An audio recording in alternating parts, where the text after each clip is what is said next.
नमस्कार दोस्तों, इस आंकड़े पर गौर कीजिए। 1,15,000 1,15,000 शिकायतें आई हैं मोदी सरकार के मंत्रालयों के अधिकारियों के खिलाफ। और ये शिकायतें किसी आम चीज को लेकर नहीं है, भ्रष्टाचार को लेकर है। और ये मैं नहीं कह रहा हूं, मोदी सरकार की जो एजेंसी है सेंट्रल विजिलेंस कमीशन, केंद्रीय सतर्कता आयोग, उस एजेंसी ने कहा है कि मोदी सरकार के अलग अलग मंत्रालयों के खिलाफ 1,15,000 शिकायतें आई हैं। मगर सबसे शॉकिंग बात जिस पर आपको गौर करना पड़ेगा, मोदी सरकार के सबसे काबिल मंत्री कौन हैं? माननीय अमित शाह। क्या आप जानते हैं कि ये जो 1,15,000 शिकायतें आई हैं उनमें 50% से कुछ कम 46,000 शिकायतें अमित शाह के मंत्रालय यानी गृह मंत्रालय के अधिकारियों के खिलाफ आई हैं। फिर दोहरा देता हूं, यह मेरी कल्पना का आंकड़ा नहीं है, यह आंकड़ा है केंद्रीय सतर्कता आयोग का। एक जमाना हुआ करता था दोस्तों, जब सेंट्रल विजिलेंस कमीशन रिपोर्ट लेकर आता था और न्यूज चैनल्स जो होते थे केंद्र सरकार को कटघरे में रखते थे। मगर साहब मजाल है आज कोई चूं बोल दे। चलिए सबसे पहले मैं आपको आंकड़ों के दर्शन कराता हूं। आपकी स्क्रीन पर सेक्टर गृह मंत्रालय, शिकायतें जो कुल आई थी 46,443, निपटारा कितने का हुआ? 23,919। कितनी पेंडिंग है? 22,724। अच्छा, अब जो मैं आंकड़े में आपको बता रहा हूं ना, पेंडिंग पर गौर कीजिएगा। पेंडिंग यानी कितनी शिकायतों का निपटारा नहीं हुआ है। रेलवे, कुल शिकायत 10,580, कितनों का निपटारा हुआ? 9,663। कितनी पेंडिंग है, कितनी बकाया है? 917। बैंक में शिकायतें हुई 8,129, निपटारा कितने का हुआ? 7,762। कितने पेंडिंग है? 367। दिल्ली सरकार के अधिकारियों के खिलाफ शिकायतें हुई 7,370 भ्रष्टाचार की शिकायतें, निपटारा कितनों का हुआ? 6,804। पेंडिंग कितनी है? 566। मैंने कुछ देर पहले आपसे क्या कहा?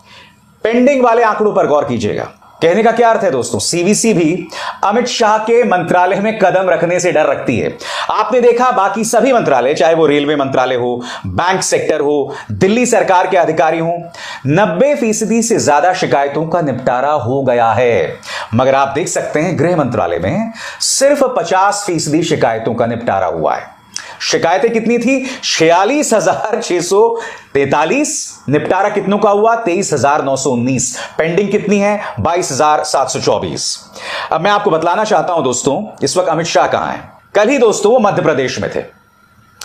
देखिए, केंद्रीय गृह एवं सहकारिता मंत्री श्री अमित शाह ने आज ग्वालियर मध्य प्रदेश में वृहद प्रदेश कार्य समिति बैठक को संबोधित किया और सदस्यता अभियान का शुभारंभ कर मिस्ड कॉल नंबर जारी किया। मैं आपसे एक सवाल पूछना चाहता हूं दोस्तों, देश के गृह मंत्री का काम क्या होना चाहिए? एक ऐसे वक्त जब सीवीसी, उनका अपना मंत्रालय, पर इतने कड़े सवाल कर रहा है। इस वक्त अमित शाह जो हैं वो एक तरह से मध्य प्रदेश के मुख्यमंत्री बने हुए हैं। हैरत में मत पड़िएगा, मध्य प्रदेश के अंदर इस वक्त Amit Shah de facto CM हैं, क्योंकि शिवराज सिंह चौहान पर बिल्कुल भी विश्वास नहीं है। मध्य प्रदेश में बीजेपी के अंदर जबरदस्त जूतम पैजार चल रही है। अमित शाह देख रहे हैं कि 2023 में हार का सामना करना पड़ सकता है, इसीलिए अब वो मध्य प्रदेश में ही डेरा डाले हुए हैं। एक तरह से उनकी पल पल की निगाह है वहां पर क्या हो रहा है, मगर उनके अपने मंत्रालय में क्या हो रहा है साहब, मजाले उस पर वो कुछ करें। प्रधानमंत्री नरेंद्र मोदी बड़ी बड़ी बातें करवा लीजिए साहब। ये देखिए इनका बयान, आज ही का बयान है। सिस्टम से लीकेज रुकने का एक परिणाम यह भी हुआ कि सरकार गरीब कल्याण पर पहले से कहीं ज्यादा खर्च कर पा रही है। इतने बड़े पैमाने पर हुए इन्वेस्टमेंट ने भी देश के कोने कोने में रोजगार का निर्माण किया है। अरे मोदी जी, रोजगार हुआ क्या है यही तो बता दीजिए हमको, क्योंकि इस देश का गरीब, इस देश का युवा, उसे तो कहीं पर भी रोजगार नहीं दिखाई दे रहा। और ये जो पुराना राग है ना, इसे अलापना बंद कीजिए। कौन सा पुराना राग?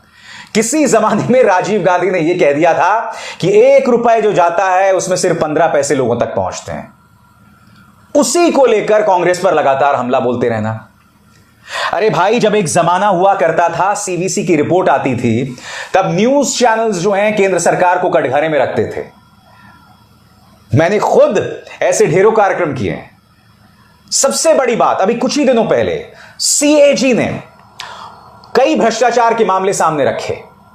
सबसे बड़ी बात, प्रधानमंत्री के दिल के जो सबसे करीबी योजना है आयुष्मान योजना, आयुष्मान भारत योजना, उसमें भ्रष्टाचार की बात की। उसमें यह तक कह दिया कि